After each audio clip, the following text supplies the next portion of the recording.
Rain hammered the marble steps of the Kwan estate the night Amara Chukwu was thrown out with nothing but a torn duffel bag and a screaming 2-year-old on her hip.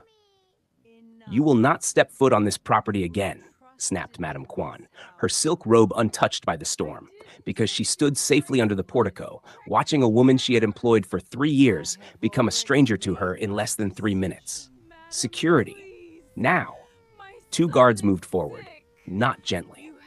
Amara did not fight them. She could not. Her arms were full of her son, Keon, full of a diaper bag she'd packed in 45 frantic seconds, full of a silence so heavy it felt like drowning. The accusation had been simple and devastating. Theft, a missing bracelet, an emerald said to be worth more than Amara would earn in a decade, found, conveniently, impossibly, tucked inside her coat pocket during a spot check no one had warned her about. She hadn't taken it. She would have sworn it on her mother's grave, on Keon's life, on anything sacred left to her. But in the Kwan house, the word of a Nigerian domestic worker meant nothing against the word of a Korean heiress. The gate closed behind her with a metal finality that echoed down the private road long after the sound should have faded. Keon had stopped crying. That was the strange part. He had gone quiet, his small hand pressed flat against his mother's collarbone, his dark eyes, his father's eyes, though Amara rarely let herself think of the man who gave them to her son, fixed somewhere over her shoulder, back toward the mansion's looming silhouette. "We'll be all right," she whispered into his hair, though she didn't believe it. Her visa status was tied to that job. Her tiny rented room was 2 months behind on payment. She had $340 to her name and a toddler who needed medicine for a cough that wouldn't quit. She didn't know that in her panic, in the chaos of being escorted out, she had left something behind. She didn't know that Keon, barely 2, still mixing English and Korean and the Igbo lullabies she sang him, had slipped something into the pocket of his tiny jacket while no one was watching. An old phone, cracked screen, belonging to a woman named Grandmother Song, who lived in the east wing of the Kwan estate and rarely spoke to anyone, but who had watched Amara for 3 years with eyes that seemed to know more than she let on. Anything in this world, no She matter wouldn't what discover it happens, until 2 Mommy days will later, never leave you. in a shelter Rain off is just Peachtree getting in my Street, eyes. when Keon, I love you more refusing than to nap, anything in this restless world, in a no way matter she'd what never happens, seen, Mommy will never leave reached into you. his jacket, Rain is just pulled getting out in the my phone, eyes. and pressed the I only love button you he more than understood. anything in this world, no matter Call. what happens, Mommy will Before we never leave continue, you. tell us where you're watching from. If stories about family, justice, and unexpected miracles inspire you, don't forget to like this video, subscribe, and turn on notifications so you never miss another unforgettable story. The phone rang twice before a man answered. His voice was deep, clipped, impatient, the voice of someone who did not receive calls from unknown numbers and did not tolerate wasted time. Who is this? Silence. Then breathing.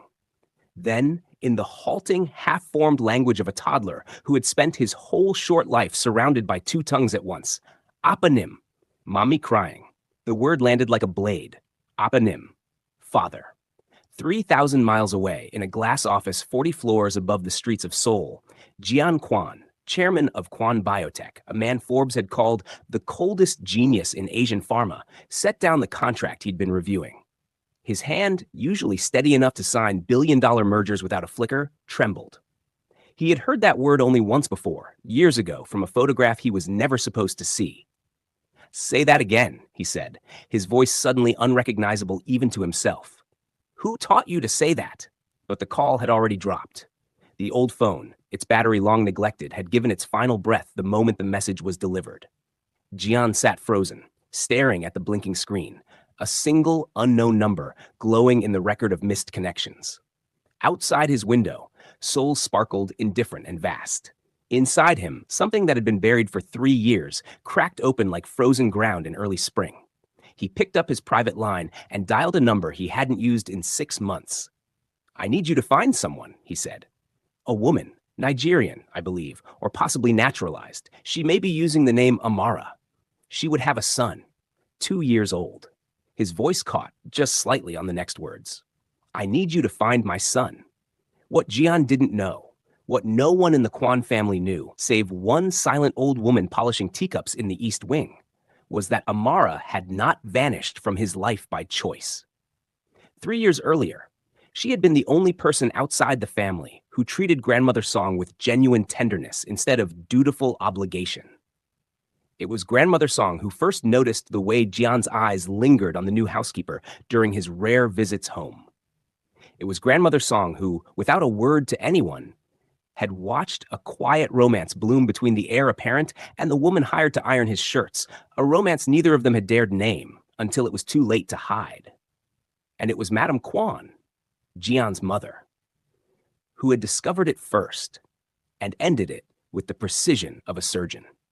She never told Jian that Amara was pregnant when she paid her to disappear. She never told him that Amara refused the money twice before hunger, and fear and a doctor's warning about stress during pregnancy finally forced her hand, not to take the payoff, but to simply vanish quietly, raise her son alone, and never contact the Kwan family again. Amara had signed nothing, taken nothing. She had simply left, believing it was the only way to protect a child who would never be accepted and a man who would never be allowed to choose her. She resurfaced in the Kwan household 3 years later under a different surname, desperate for work, not knowing, could not have known, that fate would place her back under the very roof of the family that had erased her. And Madame Kwan, upon recognizing her, upon seeing a boy with her son's exact eyes waddling around the servants' quarters, had made a decision in less than an hour. The bracelet had never been missing. Madame Kwan had hidden it herself. Amara didn't know any of this yet. All she knew, standing in a shelter with cracked linoleum floors and the smell of instant noodles and bleach, was that her son had somehow made a call on a phone she didn't recognize, and now he was staring up at her with an expression far too solemn for a 2-year-old. "Mommy," Kian said softly, patting her cheek with his small hand. "Appa is coming." Amara laughed, a short, broken, disbelieving sound, and pulled him close. "No, baby," she whispered. "Appa is not coming. Nobody is coming."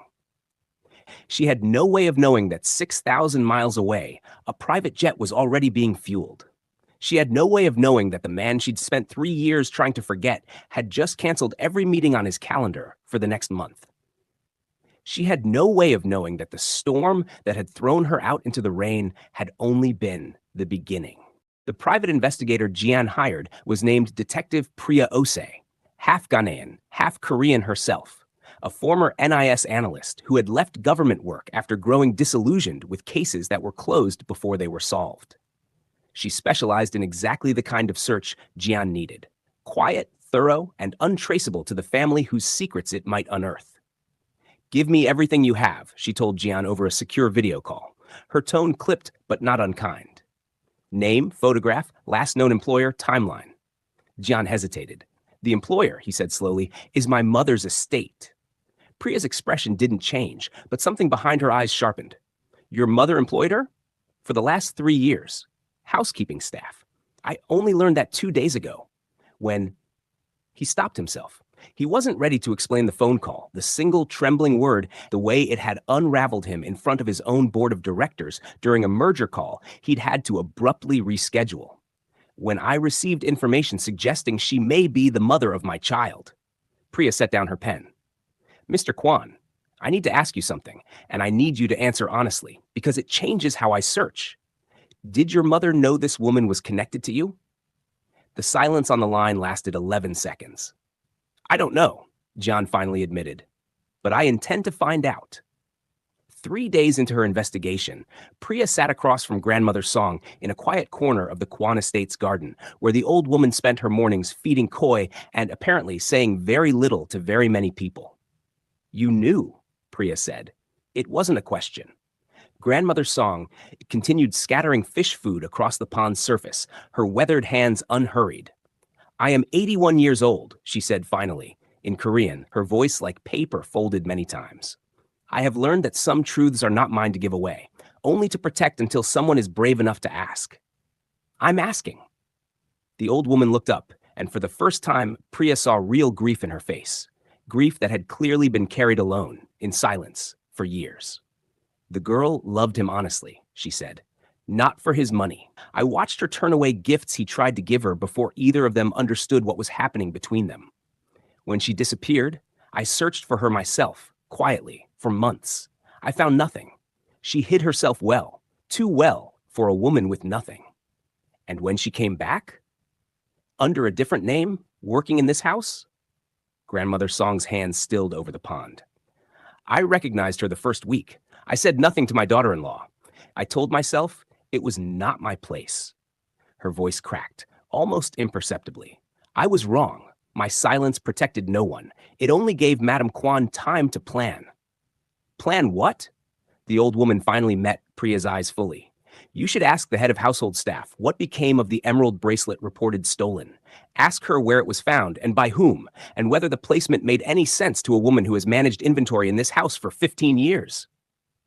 Priya felt the case shift beneath her, the way ground shifts before a larger tremor arrives. You're telling me the theft was staged? Grandmother Song didn't answer directly.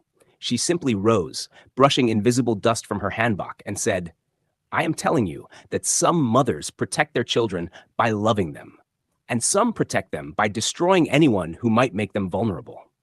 She paused at the garden gate. I have watched Madame Kwan do both, to the same son in the same lifetime. Meanwhile, across the ocean, Amara had taken a job at a laundromat on the east side of Atlanta, folding strangers' clothes for cash under the table, while an elderly neighbor watched Keon for a few dollars an hour. Her cough had worsened. So had his. Winter was closing in, and the shelter had a 2-week limit she was quickly approaching. She hadn't thought about the phone call in days. She'd assumed it was some accident, in a butt dial to a stranger's old number, forgotten the moment it happened. She had no idea that a woman with a soft voice and sharp eyes had already tracked her employment history to 3 prior addresses, was already sitting in a rental car outside the laundromat, watching her fold a stranger's sheets through the front window with an expression of quiet, unbearable exhaustion. Priya didn't approach her that day.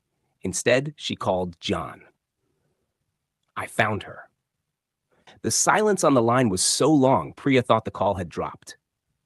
Is she? John's voice broke in a way she suspected very few people had ever heard. Is she safe? Is my son safe? They're safe. They're struggling. She's working for cash, living week to week, and I don't think she has any idea what's coming. Priya paused. Mr. Kwan, before you get on a plane, and I know you're already halfway to the airport, don't insult me by denying it. You need to understand something. This woman didn't run from you. She was paid to disappear, and when she refused the money, she was threatened until she left anyway. And when fate brought her back into your mother's house 3 years later, your mother recognized her, framed her for theft, and had her thrown out into the street with your son in her arms 2 days ago. Jian's breathing had gone ragged. My mother did this. Your mother has done this twice, Priya said quietly. And I don't yet know everything else she's done to keep it buried. CTA reminder for the audience. If you're feeling the weight of this story already, imagine what's coming. Drop a comment telling us, do you think Amara will ever trust Jian again? Like this video if you believe truth always finds its way home. Jian arrived in Atlanta 11 hours later, having chartered a flight the moment the call ended, having told his board nothing except that a family emergency required his immediate absence. A phrase that, for a man known for never missing a meeting in 8 years, sent quiet panic through Kwan Biotech's entire executive floor. He did not go to a hotel. He went directly to the address Priya provided, standing outside a shelter with peeling paint and a hand-lettered sign, still in the suit he'd worn to Seoul that morning, 16 time zones, and a lifetime of unanswered questions behind him. He didn't go in immediately.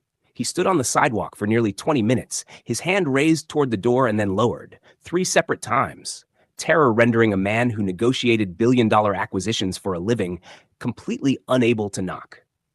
It was Keon who found him first. Pressing his small face against the shelter's front window during a moment his mother had turned to answer a volunteer's question, staring at the tall stranger on the sidewalk with an expression of startling recognition, though the boy had never once seen his father's face in his short life. He raised his small hand and waved. Jian's knees nearly buckled. And inside, Amara turned to see what had captured her son's attention and felt the entire fragile structure of the life she'd rebuilt collapse in a single, silent heartbeat. For a full 3 seconds, neither of them moved. Amara stood frozen behind the shelter's front desk, a stack of intake forms slipping from her fingers to the floor. Jian stood on the sidewalk, rain damp despite the clear Georgia sky, looking at her the way a man looks at something he convinced himself no longer existed. It was Kian who broke the silence, tugging at his mother's sleeve with the singular focus of a toddler. Mommy, man, outside man. Amara's voice, when it finally came, was barely above a whisper. Jian. He crossed the small lobby before she could say anything else, stopping only when he was close enough that she could see the exhaustion carved into his face. The same face, 3 years older, still achingly familiar. I got a phone call, he said, his composure fracturing with every word. 2 words. That's all it took. 2 words, and I got on a plane. You shouldn't have come. Amara's hands trembled as she reached down to steady Kian, who had wrapped himself around her leg, suddenly shy in the presence of the stranger his instincts insisted he already knew. This isn't... You don't understand what happened. What your mother... I know what my mother did, Jian said quietly. Some of it. Not enough, but enough to make me sick. Amara, I didn't know. About any of it. Not the pregnancy. Not the threats. Not that you were working in my own house for 3 years while I was traveling for business, staying away because... He stopped, swallowed hard. Because my mother told me you'd left the country with someone else. That you didn't want to be found. Something in Amara's face cracked. Not softened, not yet, but cracked. A hairline fracture in 3 years of carefully constructed armor. She told me if I ever contacted you, she would make sure I was deported. That she would tell immigration I'd stolen from the family, that no court in Georgia would believe a domestic worker with expired documentation over a quan. That's what happened 2 days ago, Jian said grimly. Except this time, she didn't threaten it. She executed it. A volunteer nearby had begun to notice the tension, the expensive suit utterly out of place amid the shelter's fluorescent lighting and donated furniture. Amara glanced around, suddenly aware of every eye that might be watching, every ear that might be listening. Not here, she said. Please. They spoke in a small side office normally used for case management meetings, Kian eventually falling asleep against his mother's shoulder, despite the enormity of the moment unfolding around him. A small mercy, Amara thought, that at least he wouldn't remember the rawness of what came next.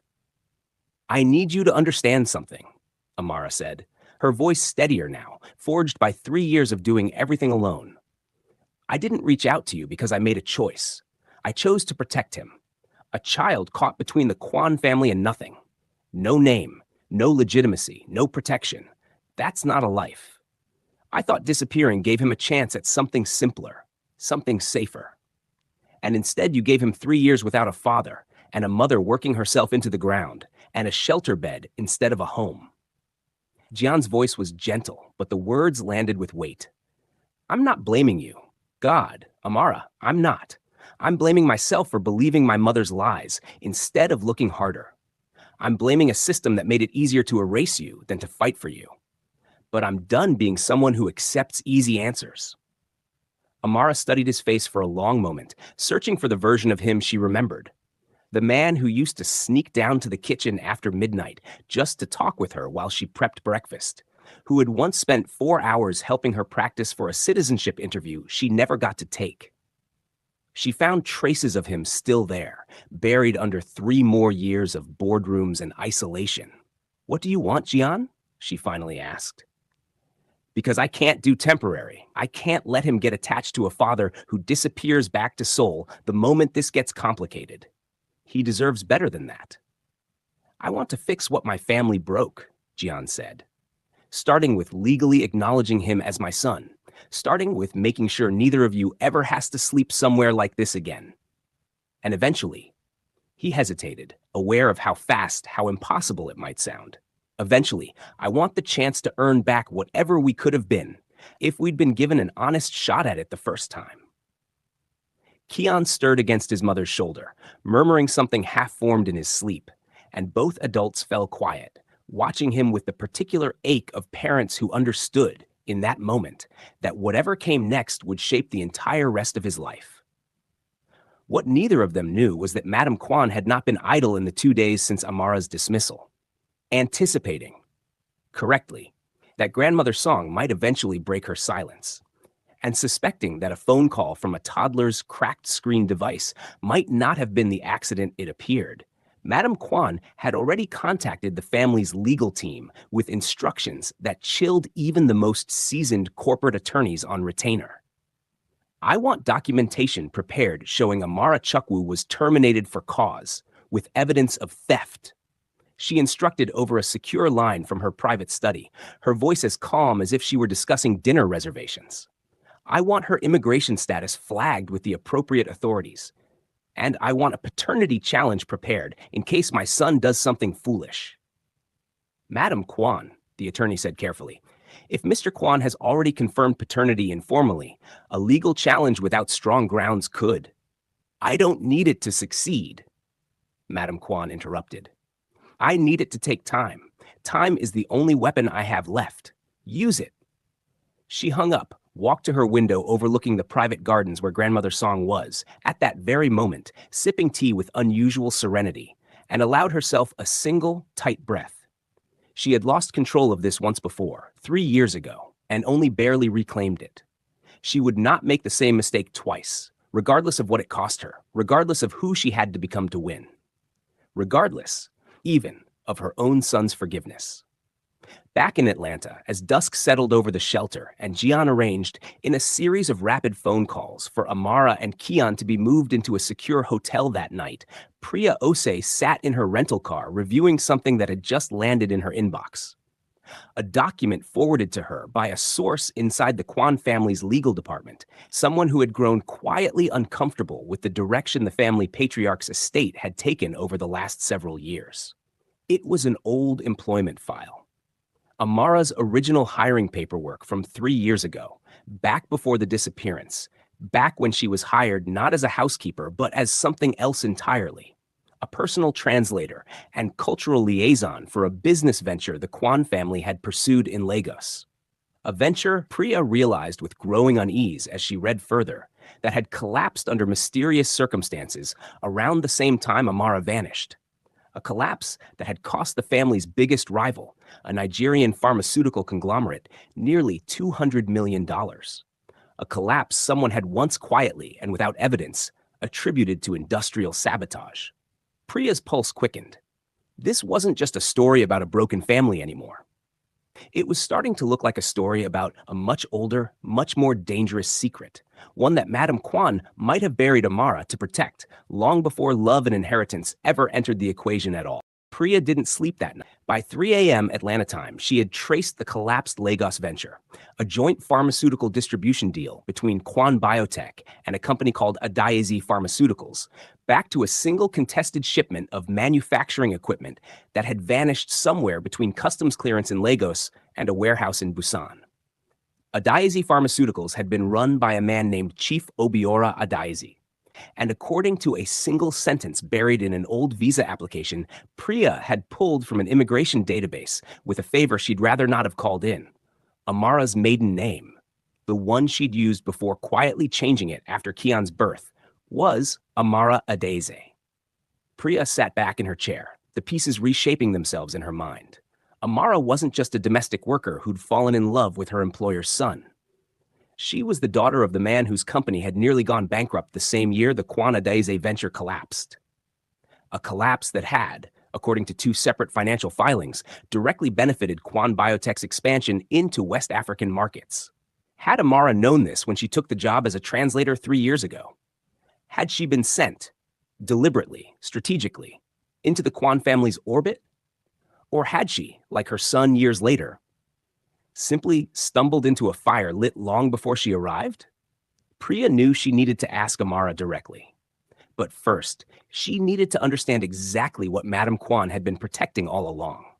Because if this went back further than a forbidden romance, if it went back to corporate sabotage and a family fortune built partly on someone else's ruin, then the danger surrounding Amara and Kian was about to become far larger than one wealthy woman's wounded pride. The next morning, in a sunlit hotel suite overlooking the Atlanta skyline, a jarring contrast to the shelter's fluorescent gloom just 18 hours earlier, Jian watched Kian eat pancakes with the reckless enthusiasm only a 2-year-old could bring to breakfast. syrup smeared from cheek to chin, while Amara sat across from him nursing a coffee she hadn't touched. "You've barely slept," Jian observed. "Neither have you." He allowed himself a small, tired smile. "Fair?" There was a knock at the door. Priya, when Jian let her in, looked like she'd aged a year overnight. She glanced at Kian, then at Amara, and chose her words with visible care. "Amara, I need to ask you something, and I need the truth, because too much depends on it now." Priya set a folder on the coffee table but didn't open it yet. "What do you know about a company called Adae's Pharmaceuticals?" The coffee cup in Amara's hand went still. "That was my father's company," she said quietly, after a long pause. "Before he died. Why are you asking me this?"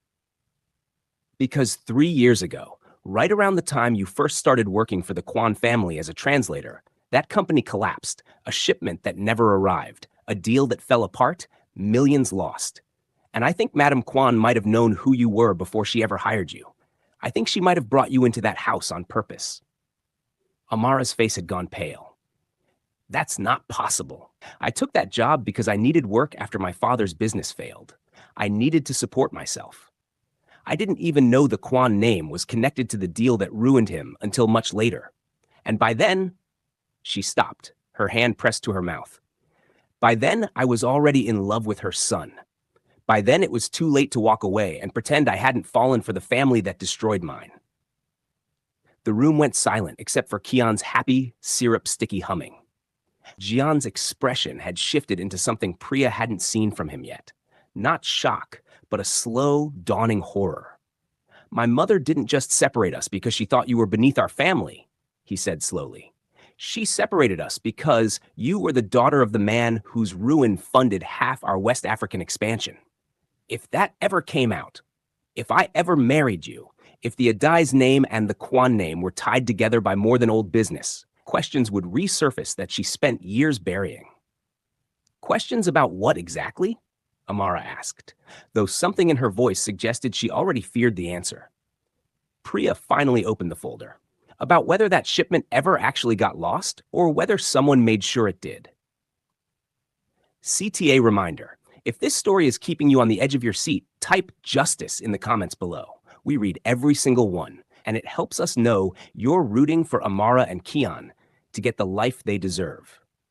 Chief Obiora Adaes had died 2 years after his company's collapse, officially of a heart attack, though Amara had always privately wondered whether grief and shame had simply worn her father down faster than any illness could. He'd spent his final months convinced someone had deliberately sabotaged the shipment that broke his company. But with no proof, no resources, and no allies willing to challenge a family as powerful as the Kwans, his suspicions had died with him, dismissed by everyone, including, for a long time, Amara herself, as the bitter theories of a broken man.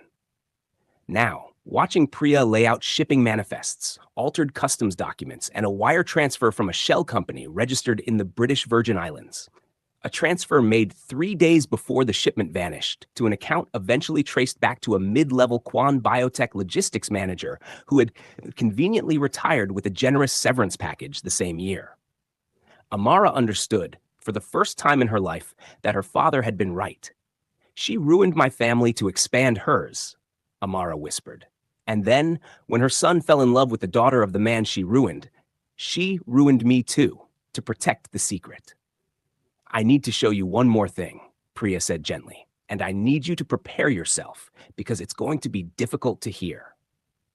She turned to the final page in the folder, an old photograph, grainy but unmistakable, of a much younger Madame Kwan standing beside Chief Adaise at what appeared to be a business dinner, both of them smiling for the camera, decades of history compressed into a single unremarkable moment. "Your father and Madame Kwan didn't just do business together," Priya said quietly. "According to old company records I found, they were business partners for nearly a decade before the collapse. Equal partners, originally, before the terms were quietly restructured in Kwan Biotech's favor 2 years before you were even born." Amara stared at the photograph, at her father's younger face, at the ghost of a partnership that had apparently existed long before she'd ever set foot inside the Kwan mansion. "Why would she do this?"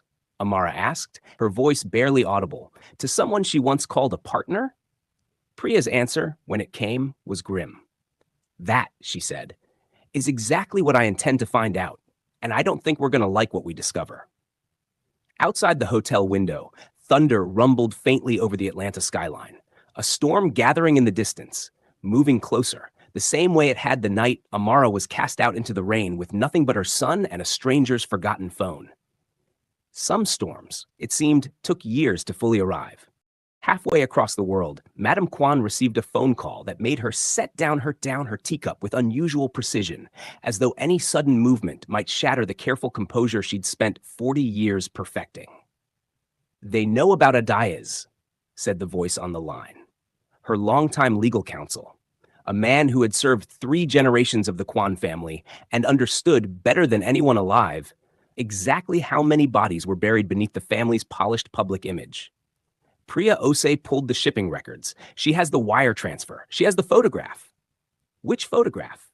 The one from the 2003 dinner, the partnership dinner. Madame Kwan closed her eyes. For a moment, just a moment, something that might have been regret passed across her features. There and gone, like a shadow crossing water. "Obiora trusted me completely," she said softly, almost to herself. That was always his greatest weakness. "Madame Kwan, if this becomes public, if Jian discovers the full scope of what happened between you and Chief Ade before the collapse—" "He won't discover the full scope," she said, her voice hardening back into its familiar steel. "Because you and I are going to make sure of that. Prepare a settlement offer for the Adaise woman, generous, silencing, and prepare something else." She paused, and when she continued, her voice had dropped to something colder, something that made even her longtime counsel go still on the other end of the line. "Prepare everything we have on Priya Ose, her clearance history at the National Intelligence Service, the reasons she really left. I want leverage, and I want it by tomorrow."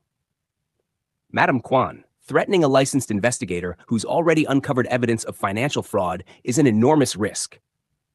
"The only risk," Madame Kwan said quietly, "is doing nothing while 40 years of careful work unravels, because my son fell in love with the one woman on earth capable of destroying us both." She hung up, walked to the same window overlooking the garden, and found Grandmother Song already there, sitting motionless beside the koi pond, as though she'd been waiting. "You told them," Madame Kwan said. It wasn't quite an accusation. It was closer to exhaustion. "I told them nothing they weren't going to find on their own." Grandmother Song replied without turning around. "I only stopped standing in their way. Do you understand what you've done? Do you understand what will happen to this family if the full truth about Obiora Adaeze comes out?" Grandmother Song finally turned, and in her ancient, tired eyes was something Madame Kwan hadn't seen directed at her in years.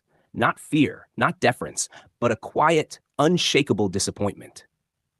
"I understand exactly what will happen," she said. "The world will finally see what I have seen for 20 years. That the Kwan fortune was not built only on brilliance and hard work, as we tell the newspapers. It was built, in part, on the ruin of a good man who trusted you." She rose slowly, steadying herself on her cane. "I am 81 years old, Sun-hee. I do not have enough years left to keep carrying secrets that were never mine. I am done." For the first time in longer than she could remember, Madame Kwan, Chairwoman Emeritus, feared and respected across 3 industries, a woman who had not lost a negotiation in over a decade, found herself with absolutely nothing to say. Back in Atlanta, Priya's phone buzzed with an unfamiliar Seoul number at 2 a.m. She answered on the second ring, years of training keeping her voice perfectly level despite the hour. "Detective Ose," said a voice she didn't recognize, though something in its cadence, careful, calculating, told her exactly whose interests it served. "I represent a client who would like to discuss the terms of your continued silence regarding a certain 2003 business matter." "I don't do silence," Priya said. "I do truth. You should have researched me a little better before this call." "I researched you very thoroughly, Detective. Enough to know about the classified operation you left the National Intelligence Service under. Enough to know your former colleagues believe you compromised an active investigation to protect a source who turned out to be feeding information to a foreign national. I imagine your current employer, Mr. Kwan, would find that information quite relevant to whether he can trust you with a matter this sensitive. Priya's grip tightened on the phone, but her voice remained calm. You're threatening to leak classified, and, I should add, deliberately misrepresented information about my government service in order to protect a woman who defrauded her own business partner and then had his daughter falsely accused of theft. Do you understand how that sounds when I repeat it back to you? There was a brief pause on the line. I'm simply suggesting that everyone has something to lose, Detective. Even you. Then let me suggest something in return, Priya said, standing now, pacing the hotel hallway with quiet fury. You tell your client that I've already sent copies of everything I have to 3 separate parties who will release it publicly if anything happens to me, to Amara, or to that little boy. Threatening me doesn't make her secret safer. It makes it more likely to become the biggest scandal in Korean pharmaceutical history. She hung up before the voice on the other end could respond, breathing hard, adrenaline coursing through a body that had spent the last several years convincing itself it was done with this kind of danger. She walked back into the suite where Jian and Amara sat waiting, Kian finally asleep in the adjoining room, and delivered the news with the same steady clarity she brought to every difficult truth. Your mother, she told Jian, just tried to blackmail me, which means she's scared, which means we're getting close to something she'll do almost anything to protect. Jian's jaw tightened. Then we go to Seoul, he said. Together, all of us. I'm done letting her control this from a distance. Amara, who had spent 3 years running from exactly this family, exactly this fight, looked at her sleeping son through the open bedroom door and felt something shift inside her. Not fear this time, but a resolve that had been building, unnoticed, since the moment a toddler's small hand had pressed call on a stranger's forgotten phone. All of us, she agreed quietly. It's time she answered for what she did to both our families. The flight to Seoul took 14 hours, and Amara spent most of it staring out the window at endless clouds, Kian asleep against her chest, trying to reconcile the woman she'd been 3 years ago, naive enough to fall for a chairman's son, desperate enough to disappear rather than fight, with the woman she was becoming now. Jian sat across the aisle, not pushing conversation, simply present in a way that felt, despite everything, oddly steadying.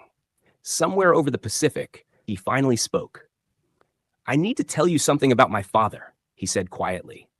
Something I only understood myself in the last few days. Amara turned toward him. Your father died when you were 16. That's all you ever told me. That's all I let myself remember, Jian admitted. But going through the old partnership documents Priya found, I realized something. My father was the one who originally structured the deal with your father as an equal partnership. 50-50, real trust, real friendship. Priya found letters between them, actual warmth in the language, not just business formality. It was only after my father died and my mother took control of the company that the terms were quietly restructured, that the accident with the shipment happened, that everything your father built started slipping away. Amara absorbed this in silence, watching Kian's small chest rise and fall in sleep. Your mother waited until she had full control, and then she destroyed the one thing your father built that she couldn't dominate.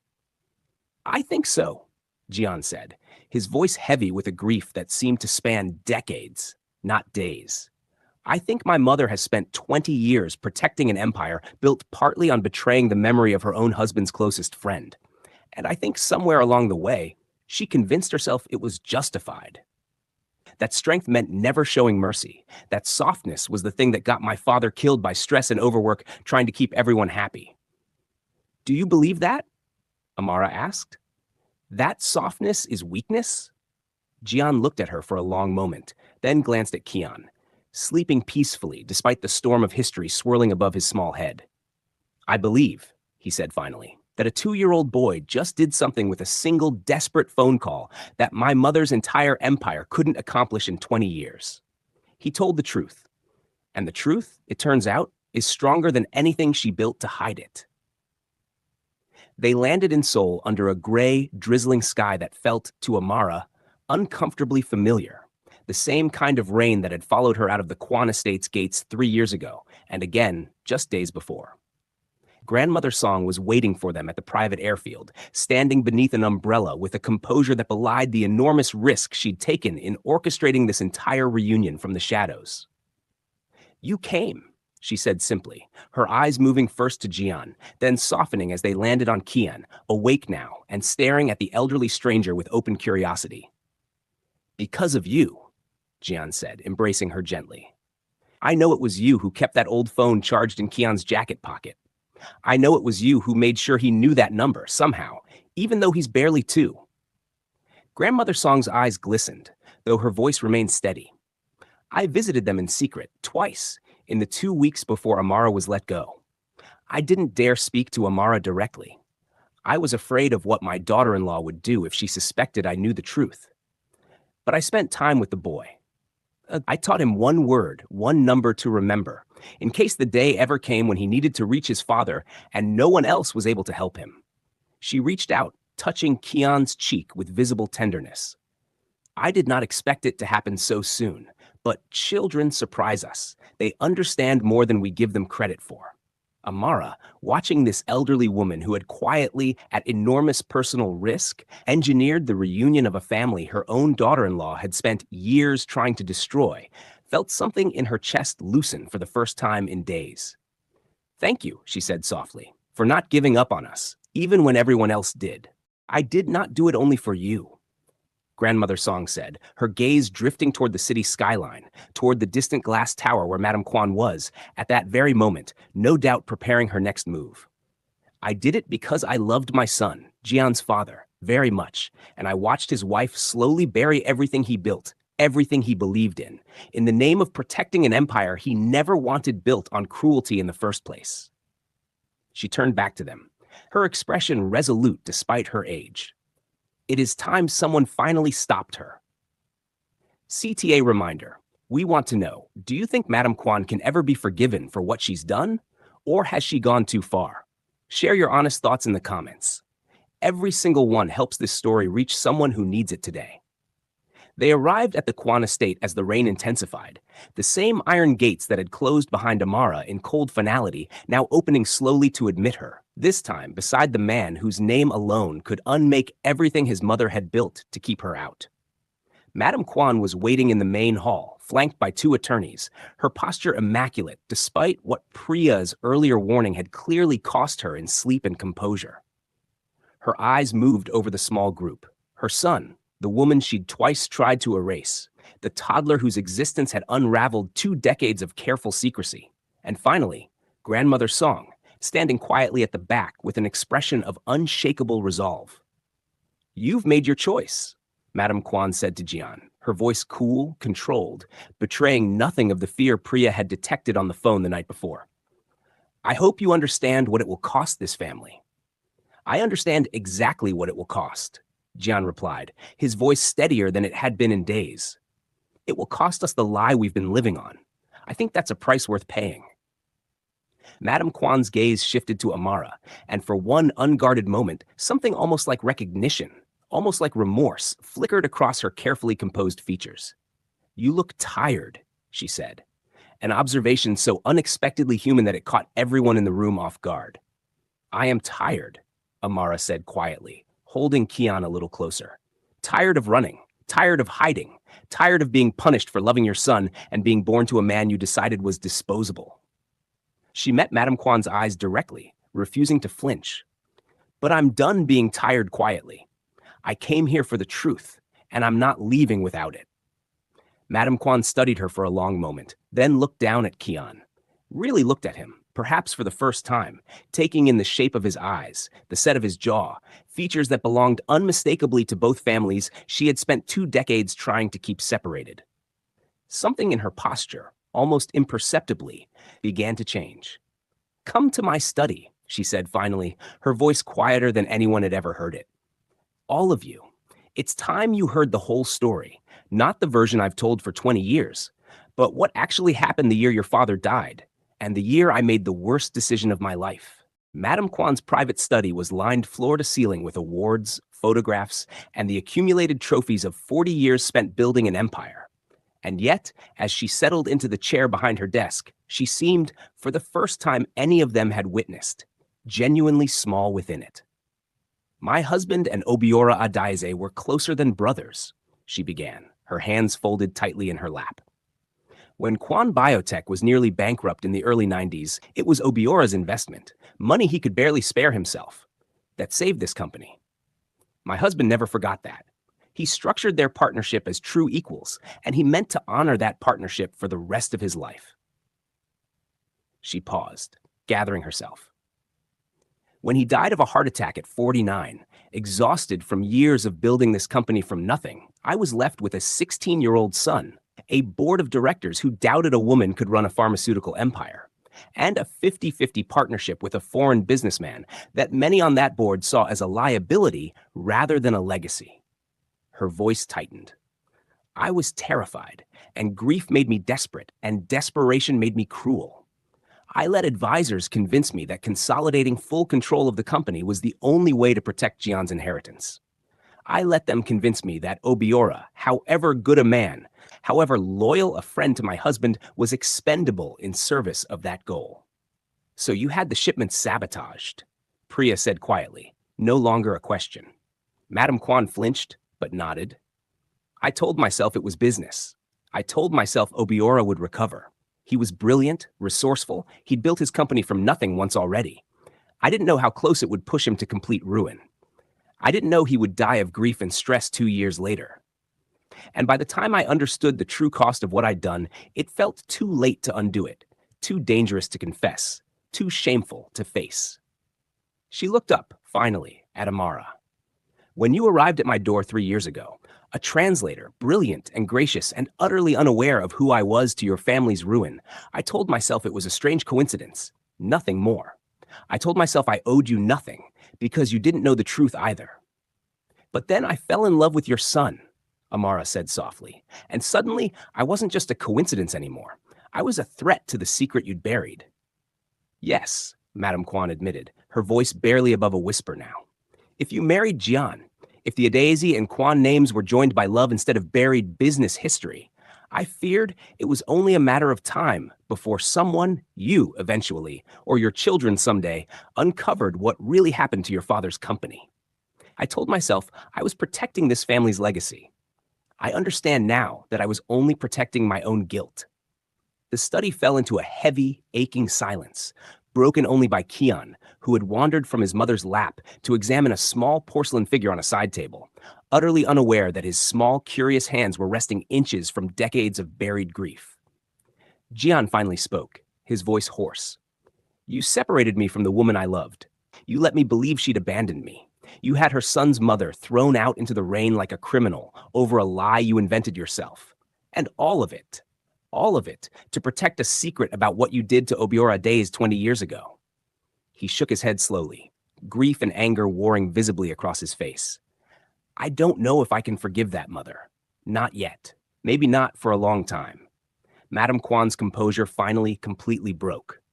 I don't expect you to, she said, tears she'd clearly refused to allow herself for 20 years finally falling. I only ask that you let me try to make it right. Not for my sake, but for his. She looked at Kian, still innocently examining the porcelain figure, utterly unaware he was the reason 4 adults in this room were finally confronting 2 decades of buried sins. He deserves a family that isn't built on secrets, whatever that costs me.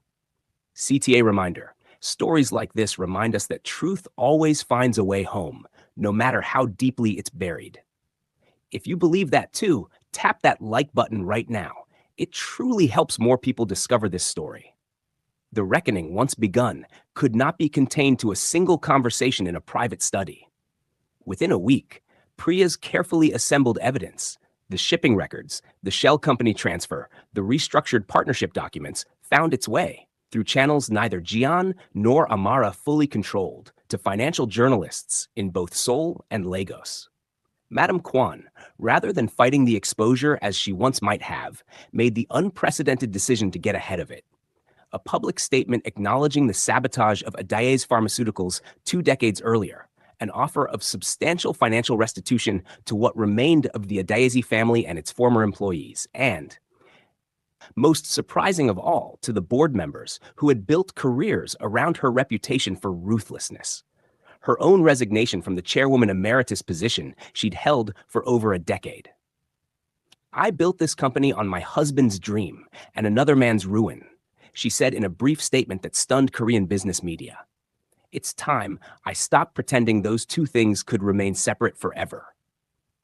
The scandal rocked Kwon Biotech's stock price for exactly 9 days before steadying, buoyed, analysts later noted, by unexpected public goodwill toward Jian Kwon, who announced in a separate statement that he was formally acknowledging his son, establishing a scholarship fund in Obiora Adese's name for young entrepreneurs across West Africa, and stepping back from day-to-day operations for several months to focus on rebuilding what matters most.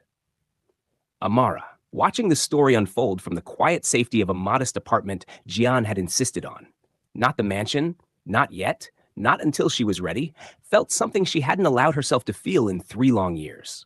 Relief. Not the fragile, temporary relief of another crisis narrowly survived, but something deeper. Something that felt, for the first time, like the beginning of actual peace. 6 months passed. Kian, now closer to 3, had grown fluent in the particular chaos of being loved by 2 very different families at once. His afternoons split between Korean lessons from grandmother Song, who had moved into a smaller cottage on the estate grounds and visited daily with unmistakable joy, and video calls with his maternal grandmother in Lagos, a woman Amara had reconnected with after years of estranged silence, who wept the first time she saw her grandson's face on the screen and immediately began planning a visit. Madame Kwon, stripped of her chairwoman title, but somehow more present in her family's daily life than she had been in years, had taken to quietly appearing at Kian's daycare pickup twice a week, an offering of penance neither Jian nor Amara had asked for, but that both slowly had come to accept. She never pushed for more closeness than Amara was willing to give. She simply showed up, consistently, patiently, in a way that felt like the opposite of the woman who had once had a bracelet planted in a coat pocket to destroy a life. "I don't forgive her," Amara told Jian one evening, watching through the kitchen window as Madame Kwon knelt in the garden, helping Kian identify koi fish by color. Her once immaculate slacks now smudged with dirt she wouldn't have tolerated on her clothing a year earlier. "But I understand her a little more than I did, and I think, maybe, that's enough for now. Understanding doesn't require forgetting what she did. It just means I'm not carrying the anger the way I used to."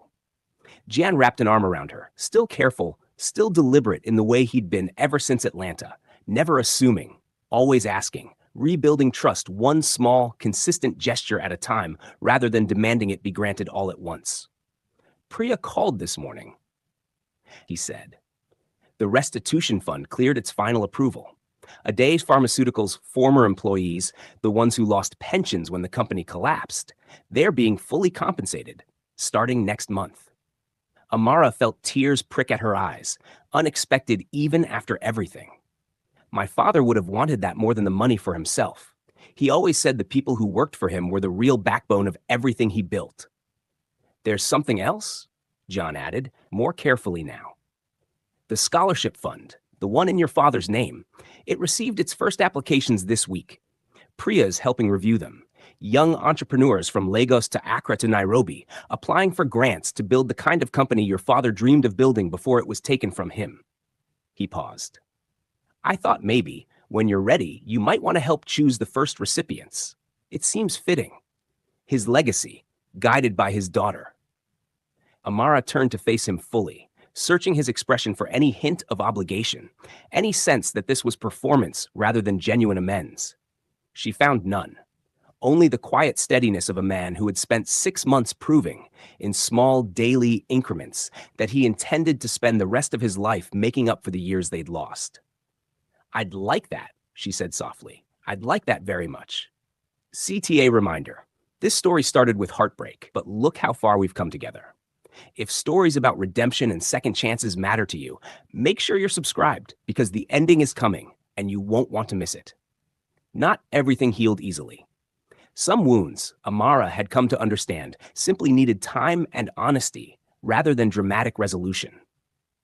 Priya, for her part, had quietly left her role as a private investigator after the case concluded, accepting instead a permanent position as head of corporate ethics and compliance at the newly restructured Kwan Biotech, a role Jian had created specifically for her, insisting the company needed someone with her particular blend of skepticism and integrity embedded permanently in its bones, not just called upon when a crisis erupted.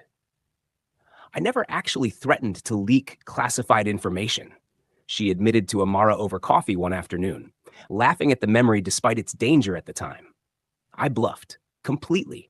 If Madame Kwan's people had called that bluff, I'd have had absolutely nothing to back it up. You saved us with a bluff? Amara asked, incredulous. I saved you with the truth, mostly, Priya corrected, smiling. The bluff just bought us the time the truth needed to catch up. Grandmother Song, meanwhile, had taken to spending her mornings teaching Amara traditional Korean recipes in the cottage kitchen, insisting, with the same quiet, unshakable determination that had once orchestrated an entire family's reunion through a single toddler's phone call, that Kian deserved a mother who felt fully at home in both halves of his heritage. You gave him a gift already, Grandmother Song told her one morning, watching flour dust across the counter as Amara attempted, with mixed success, to shape traditional mandu dumplings. You raised him with love even when you had nothing else to give him. That is the hardest gift of all to give. Everything else, the language, the recipes, the customs, these are simply decoration on a foundation you already built alone in the hardest years when no one was helping you. Amara wiped flour from her hands, overwhelmed by an emotion she hadn't expected from something as small as a cooking lesson. Thank you, she said, for everything, for the phone, for not staying silent, even when it would have been easier.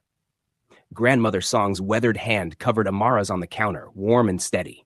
Silence protects no one, she said, echoing words she'd once spoken to Priya in the garden.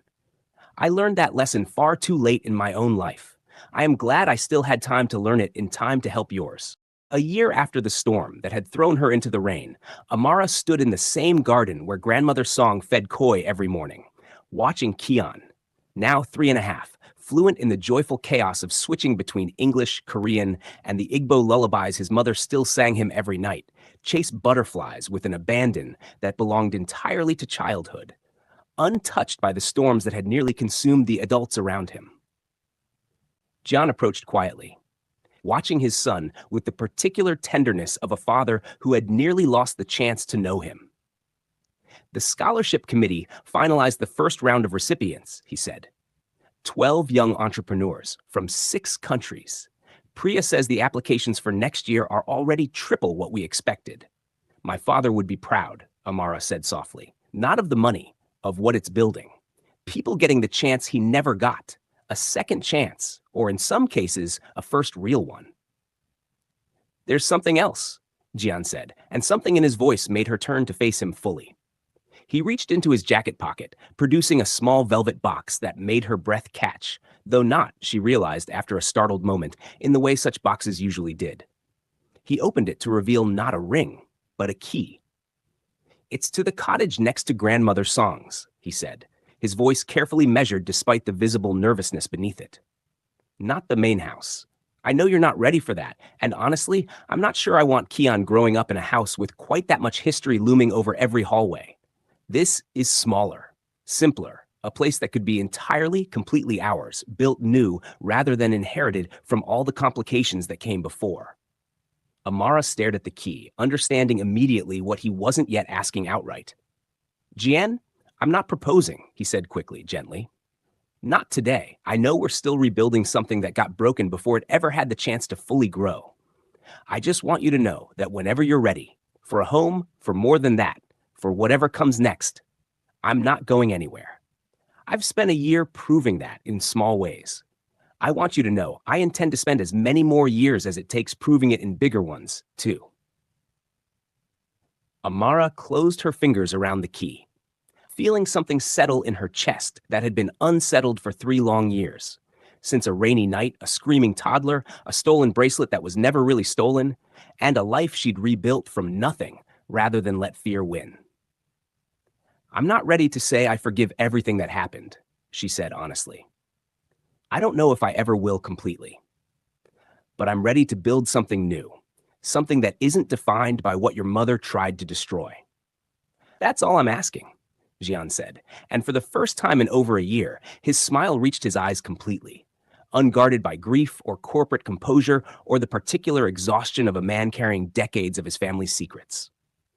Across the garden, Kian, having finally caught a butterfly cupped gently between his small hands, ran toward them both, breathless with the particular joy that belongs only to children who don't yet understand how close they came to never having this moment at all.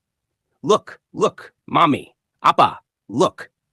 Both parents turned toward him, and for one suspended perfect moment, the weight of everything, the sabotage, the betrayal, the years of separation, Madame Kwan's slow, imperfect redemption, Priya's dangerous bluff, Grandmother Song's quiet defiance, fell away entirely, leaving only a small boy holding a butterfly and two parents who had crossed oceans, literal and otherwise, to be standing together to see it.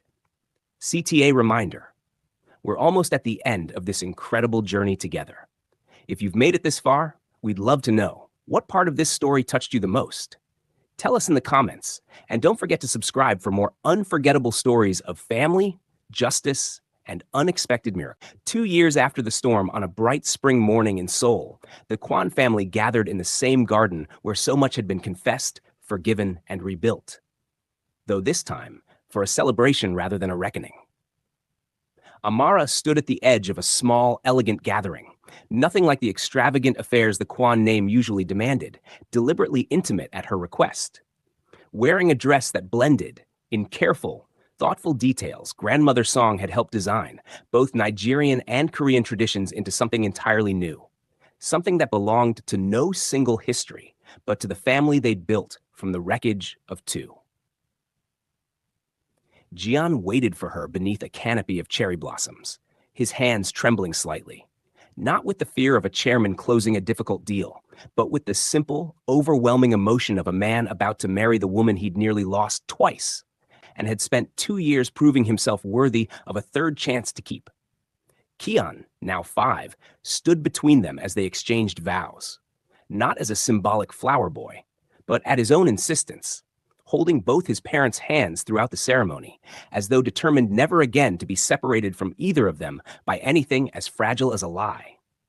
Madame Kwan sat in the front row beside her own mother-in-law, the two women who had once existed in careful but guarded silence around each other now, bound by a complicated but genuine peace.